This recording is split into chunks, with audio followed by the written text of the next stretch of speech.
Assalamualaikum warahmatullahi wabarakatuh. Waalaikumsalam warahmatullahi wabarakatuh.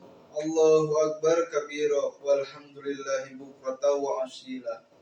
La ilaha illallah lil muslimin idal fitra ba'da simi wa ramadana wa yadal adha ba'da yaumi Arafah. Asyhadu an la ilaha illallah wahdahu la syarikalah lahul mulk lahu malikul azima akbar wa asyhadu anna sayyidana Muhammadan abduhu wa rasuluh. Allahumma salli ala sayyidina Muhammad wa ala alihi wa ashabihi alladzina adhaba anhumur rajsa wa tahha. Faya ibadallah ittaqullah haqqal tuqatihi wa la tamutunna illa wa antum. Hadirin jamaah Idul Adha yang dimuliakan Allah, di pagi hari yang penuh barokah ini kita berkumpul untuk melaksanakan salat Idul Adha.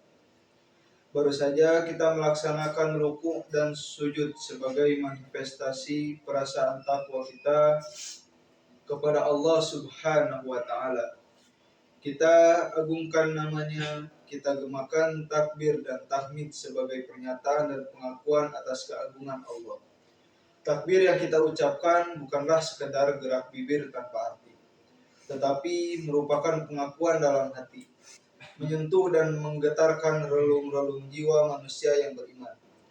Allah Maha Besar, Allah Maha Agung. Tiada yang patut disembah kecuali Allah.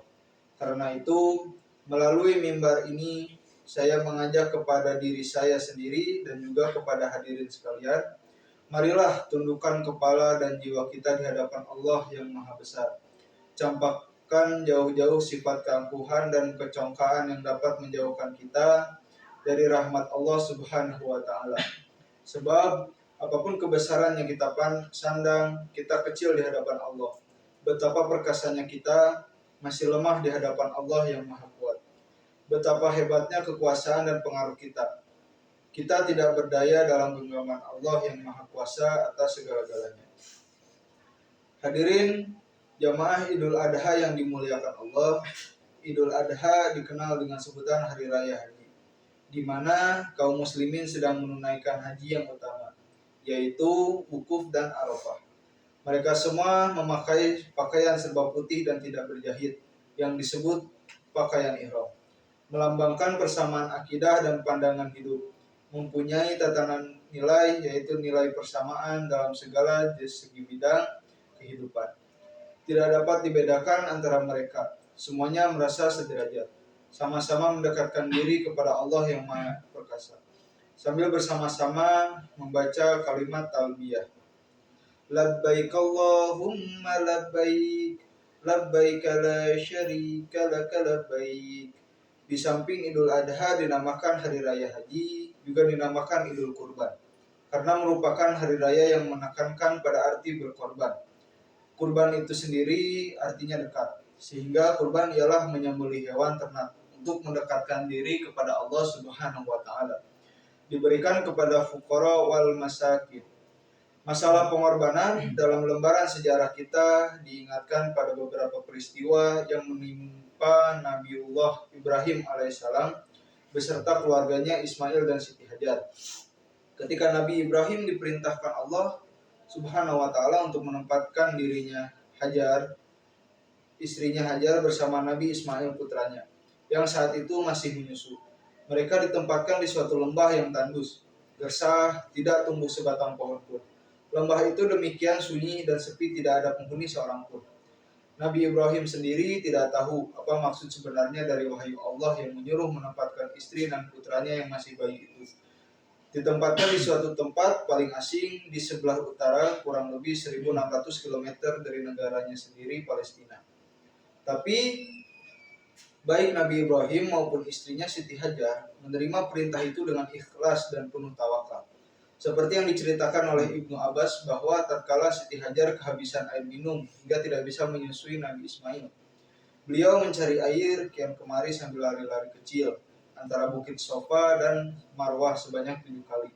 Tiba-tiba Allah mengutus malaikat Jibril membuat mata air Zam-Zam. Siti Hajar dan Nabi Ismail memperoleh sumber kehidupan. Lembah yang dulunya gersang itu mempunyai persediaan yang melimpah-limpah. Datanglah manusia dari berbagai pelosok, terutama para pedagang tempat Siti Hajar dan Nabi Ismail, untuk membeli air. Datang rezeki dari berbagai penjuru. Makmurlah tempat sekitarnya.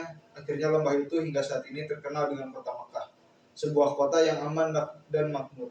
Berkat doa Nabi Ibrahim yang berkat kecakapan seorang ibu dalam mengelola kota dan masyarakat, kota Mekah yang aman dan makmur dilukiskan oleh Allah dalam Al-Quran. Yang artinya, dan ingatlah ketika Ibrahim berdoa, ya Tuhanku, jadikanlah negeri ini sebagai negeri yang aman, sentosa, dan berikan rezeki dari buah-buahan kepada penduduknya yang beriman di antara mereka kepada Allah dan hari kiamat. Dalam Quran Surat Al-Baqarah ayat 126. Hadirin jamaah Idul Adha yang dimuliakan Allah, dari ayat tersebut kita memperoleh bukti jelas bahwa kota Makkah hingga saat ini memiliki kemakmuran yang melimpah. Jamaah haji dari seluruh penjuru dunia memperoleh fasilitas yang cukup selama melakukan ibadah haji maupun umroh. Hal ini membuktikan tingkat kemakmuran modern dalam tata pemerintahan dan ekonomi serta keamanan hukum sebagai faktor utama kemakmuran rakyat yang mengagumkan. Yang semua itu menjadi dalil bahwa doa Nabi Ibrahim dikabulkan Allah Subhanahu wa taala. Semua kemakmuran tidak hanya dinikmati oleh orang Islam saja, orang-orang yang tidak beragama Islam pun ikut menikmatinya. Dalam firman Allah, yang artinya Allah berfirman, dan kepada orang kafir pun aku kesenangan sementara kemudian aku paksa ia menjalani siksa neraka, dan itulah seburuk-buruk tempat kembali. Dalam Quran Surat Al-Baqarah ayat 126. Hadirin Jum'ah Idul Adha yang dimuliakan Allah, Idul Adha yang kita peringati saat ini dinamai juga Idul Nahar, artinya hari menyembelih hewan ternak. Sejarahnya adalah bermula dari ujian paling berat yang menimpa Nabiullah Ibrahim. Disebabkan kesabaran dan ketabahan Ibrahim dalam menghadapi berbagai ujian dan cobaan, Allah memberinya sebuah anugerah, sebuah kehormatan Khalilullah, kekasih Allah. Setelah titel Al-Khaliq disandangnya, malaikat bertanya kepada Allah, ya Tuhanku, mengapa engkau menjadikan Ibrahim sebagai kekasihmu, padahal ia disibukkan oleh urusan kekayaannya dan keluarganya.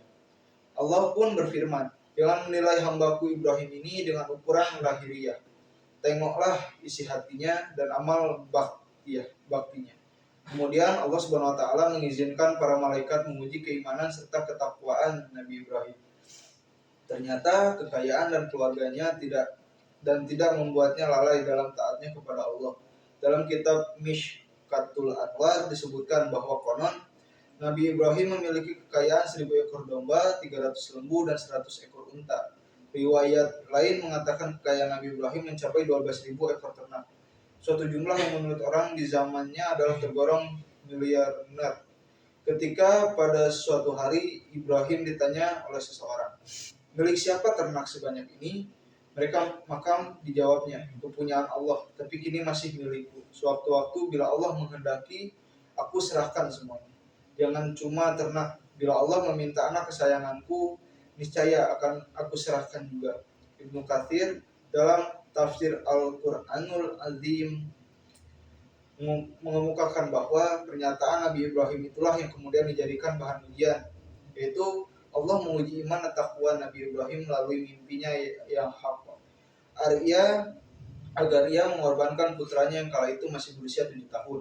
Anak yang elok rupawan, sehat dari cekatan ini supaya dikorbankan dan disembelih dengan menggunakan tangannya sendiri. Sungguh sangat mengerikan. Peristiwa ini itu dinyatakan dalam Al-Quran surat As-Saffat ayat 102, yang artinya Ibrahim berkata, hai anakku, sesungguhnya aku melihat dalam mimpi bahwa aku menyembelihmu, maka pikirkanlah apa pendapatmu. Ismail menjawab, wahai bapakku, kerjakanlah apa yang diperintahkan kepadamu. Insya Allah engkau akan mendapatiku termasuk orang yang sabar. Ketika keduanya siap untuk melaksanakan perintah Allah, Iblis datang menggoda sang ayah, sang ibu dan sang anak silih berganti. Akan tetapi Nabi Ibrahim, Siti Hajar dan Nabi Ismail tidak tergoyah oleh bujuk rayuan iblis yang menggoda agar membatalkan niatnya. Bahkan Siti Hajar pun mengatakan, jika memang benar perintah Allah, aku pun siap untuk disembelih sebagai gantinya Ismail. Mereka melempar iblis dengan batu, mengusirnya pergi, dan iblis pun lari tunggang langgang. Dan ini kemudian menjadi salah satu rangkaian ibadah haji, yakni melempar jumroh. Jumratul Ula, Wusta, dan Aqabah yang dilaksanakan di Mina. Hadirin jamaah Idul Adha yang dimuliakan Allah, setelah sampai di suatu tempat dalam keadaan tenang, Ismail berkata kepada ayahnya, "Ayah, kuharap kaki dan tanganku diikat, supaya aku tidak dapat bergerak leluasa sehingga menyusahkan ayah. Hadapkan mukaku ke tanah supaya tidak melihatnya, sebab kalau ayah melihat nanti akan merasa kasihan. Lepaskan bajuku agar tidak terkena darah yang nantinya menimbulkan kenangan yang menyedihkan. Asahlah tajam pisau ayah agar penyembelihan berjalan singkat, sebab sakratul maut dahsyat sekali. Berikan baju kepada ibu untuk kenang-kenangan serta sampaikan salam kepadanya supaya dia tetap sabar. Saya lindungi Allah Subhanahu wa taala. Jangan cerita bagaimana ayah mengikat tanganku. Jangan izinkan anak-anak sebayaku datang ke rumah, agar kesedihan ibu tidak terulang kembali. Dan apabila ayah melihat anak-anak sebayaku, janganlah terlampau jauh untuk diperhatikan. Nanti ayah akan bersedih." Nabi Ibrahim menjawab, "Baiklah anakku, Allah Subhanahu wa taala akan menolongmu." Setelah Ismail, putra tercinta ditelentangkan di atas sebuah batu, dan pisau pun diletakkan di atas lehernya. Ibrahim pun menyembelih dengan menekan pisau itu kuat-kuat, namun tidak mempan, bahkan tergores pun tidak. Pada saat itu Allah Subhanahu wa taala membuka dinding yang menghalangi pandangan malaikat di langit dan di bumi. Mereka tunduk dan sujud kepada Allah Subhanahu wa taala, takjub menyaksikan keduanya. "Lihatlah hambaku ini, rela dan senang hati menyembelih anaknya sendiri dengan pisau, karena semata-mata untuk memperoleh kerelaan." Sementara itu Ismail pun berkata, "Ayah, bukalah ikatan kaki dan tanganku, agar Allah Subhanahu wa taala tidak melihatku dalam keadaan terpaksa, dan letakkan pisau itu di leherku, supaya malaikat menyaksikan putra Khalilullah Ibrahim taat dan patuh kepada perintahnya." Ibrahim mengabulkannya, lantas membuka ikatan dan menekan pisau itu ke lehernya kuat-kuat. Namun lehernya tidak apa-apa, bahkan bila ditekan, pisau itu berbalik. Yang tajam berada di bagian atas. Ibrahim mencoba memotongkan pisau itu ke sebuah batu. Ternyata batu yang keras itu terbelah. "Hai pisau, engkau sanggup membelah batu, tetapi kenapa tidak sanggup memotong leher?" kata Ibrahim. Dengan izin Allah Subhanahu wa taala, pisau itu menjawab, Anda katakan potonglah, tapi Allah mengatakan jangan potong. Mana mungkin aku memenuhi perintahmu, wahai Ibrahim, jika akibatnya akan durhaka kepada Allah Subhanahu wa taala.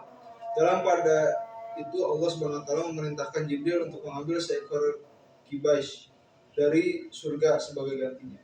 Dan Allah Subhanahu wa taala berseru dengan firman-Nya, menyuruh menghentikan perbuatannya, tidak usah diteruskan pengorbanan terhadap anaknya. Allah telah meridhoi ayah dan anak memasrahkan tawakal mereka. Sebagai imbalan keikhlasan mereka, Allah mencukupkan dengan penyembelihan seekor kambing sebagai kurban, sebagaimana diterangkan dalam Al-Quran surat Asy-Syaffat ayat 107-110. Dan kami tebus anak itu dengan seekor sembelih yang besar. Kami abadikan untuk Ibrahim ujian yang baik di kalangan orang-orang yang datang kemudian, yaitu kesejahteraan semoga dilimpahkan kepada Nabi Ibrahim. Demikianlah kami memberi balasan kepada orang-orang yang berbuat baik. Menyaksikan tragedi penyembelihan yang tidak ada bandingannya dalam sejarah umat manusia itu, malaikat Jibril menyaksikan ketaatan keduanya. Setelah kembali dari surga dengan membawa seekor kibas, kagumlah dia seraya terlontar darinya suatu ungkapan, "Allahu Akbar, Allahu Akbar, Allahu Akbar." Nabi Ibrahim menyambutnya, "La ilaha illahu, wallahu akbar." Yang kemudian disambung oleh Nabi Ismail, "Allahu Akbar, walillahil hamd." Hadirin jamaah Idul Adha yang dimuliakan Allah, inilah sejarah pertamanya kurban di hari raya kurban yang kita peringati pada pagi hari ini. Allah Maha Pengasih dan Penyayang. Korban yang diperintahkan tidak usah anak kita, cukup binatang ternak, baik kambing, sapi, kerbau maupun lainnya. Sebab Allah tahu kita tidak akan mampu menjalaninya. Jangankan memotong anak kita, memotong sebagian harta kita untuk menyembelih hewan kurban, kita masih terlalu banyak berpikir memotong 2,5% harta kita untuk zakat. Kita masih belum menunaikannya. Memotong sedikit waktu kita untuk sholat 5 waktu, kita masih keberatan. Menunda sebentar waktu makan kita untuk berpuasa, kita tak mampu melaksanakannya. Dan sebagaimana begitu banyak dosa dan pelanggaran yang kita kerjakan yang membuat kita jauh dari rahmat Allah Subhanahu wa taala. Hadirin jamaah Idul Adha yang dimuliakan Allah, hikmah yang dapat diambil dari pelaksanaan sholat Idul Adha ini adalah bahwa hakikat manusia adalah sama, yang membedakan hanyalah takwanya. Dan bagi yang menunaikan ibadah haji pada waktu wukuf di Arafah memberi gambaran bahwa kelak manusia akan dikumpulkan di padang mahsyar untuk dimintai pertanggungjawaban. Di samping itu, kesan atau iktibar yang dapat diambil dari peristiwa tersebut adalah: pertama, hendaknya kita sebagai orang tua mempunyai upaya yang kuat membentuk anak yang soleh, menciptakan pribadi anak yang agamis, anak yang berbakti kepada orang tua, lebih-lebihnya berbakti kepada Allah dan Rasul-Nya. Kedua, perintah dan ketentuan yang telah digariskan oleh Allah SWT harus dilaksanakan, harus disambut dengan tekad sami'na wa ata'na. Karena sesungguhnya ketentuan-ketentuan Allah SWT pastilah manfaatnya kembali kepada kita sendiri. Hadirin jamaah Idul Adha yang dimuliakan Allah, yang tibar ketiga adalah kegigihan syaitan yang terus-menerus mengganggu manusia agar membangkang dari ketentuan Allah SWT. Syaitan senantiasa terus berusaha menyeret manusia kepada kehancuran dan kegelapan. Maka janganlah mengikuti bujuk rayu syaitan, karena sesungguhnya syaitan adalah musuh yang nyata. Keempat, jenis sembelihan berupa bahimah atau binatang ternak. Artinya dengan matinya hayawan ternak, kita buang kecongkaan dan kesombongan kita. Hawa nafsu hayawaniyah harus dikendalikan dengan dibiarkan tumbuh subur dalam hati kita. Hadirin jamaah Idul Adha yang dimuliakan Allah, tepatlah apabila perayaan Idul Adha digunakan mengunggah hati kita untuk berkorban bagi negeri kita tercinta, yang tidak pernah luput dirumbung kesusahan. Sebab pengorbanan Nabi Ibrahim alaihissalam yang paling besar dalam sejarah umat manusia. Itulah yang membuat Nabi Ibrahim menjadi seorang nabi dan rasul yang besar dan mempunyai arti besar. Dari sejarahnya itu, maka lahirlah kota Makkah dan Ka'bah sebagai kiblat umat Islam seluruh dunia dengan air zam-zam yang tidak pernah kering sejak ribuan tahun yang silam. Sekalipun tiap harinya dikuras berjuta liter. Sebagai tonggak jasa seorang wanita yang paling besar, sabar dan tabah, yaitu Siti Hajar dan putranya Nabi Ismail. Akhirnya dalam kondisi seperti ini kita banyak berharap, berusaha dan berdoa mudah-mudahan kita semua, para pemimpin kita, elit-elit kita dalam berjuang tidak hanya mengutamakan kepentingan pribadi dan kelompok, tetapi berjuang untuk kepentingan dan kemakmuran masyarakat, bangsa dan negara. Kendati pun perjuangan itu tidaklah mudah, memerlukan pengorbanan yang besar. Hanya orang-orang bertakwalah yang sanggup melaksanakan perjuangan dan pengorbanan ini dengan sebaik-baiknya. Mudah-mudahan perayaan Idul Adha kali ini mampu membuat kita untuk terus bersemangat, rela berkorban demi kepentingan agama, bangsa dan negara. Amin, amin, amin ya rabbal alamin. Ar-Rahmanur-Rahim. A'udzubillahi minasyaitonirrajim. Inna a'tainakal kautsar fasholli li rabbika wanhar inna syani'aka wal abtar. Barakallahu li wa lakum fil Qur'anil azim wa nafa'ani wa iyyakum bima fihi minal ayati wa dzikril hakim wa taqabbala minni wa minkum tilawatahu innahu was-sami'ul alim fastaghfiruhu innahu wa huwal ghafurur rahim. Allahumma salli ala Sayyidina Muhammad wa ala ali Sayyidina Muhammad. Allahu akbar kabira walhamdulillahi katsira wa subhanallahi bukratan wa asila. La ilaha illa alhamdulillahi ala ihsanihi wa syukrahu lahu ala taufiqihi wa imtinafihi. Wa ashhadu an la ilaha illallah wahdahu la syarikalah wa ashhadu anna sayyidana Muhammad wa abduhu wa rasuluh wa din ila radwanihi. Allahumma salli ala sayyidina Muhammad wa ala alihi wa ashabihi wa sallim taslima. kasiro amma ba fi ayyuhan nas ittaqullaha fima amara wa tahu amma naha wa lamu annallahu amarakum bi amri bada'ifihi binafsihi wa nabi malaikatihi wa qudsihi wa qala ta'ala innallaha wa malaikatahu yusholluna 'alan nabi ya ayyuhalladzina amanu shallu 'alaihi wa sallimu taslima Allahumma shalli ala sayyidina Muhammad sallallahu alaihi wasallim wa ala alihi sayyidina Muhammad wa ala anbiya'ika wa rasulika wa malaikati wal muqarrabain Allahumma ighfir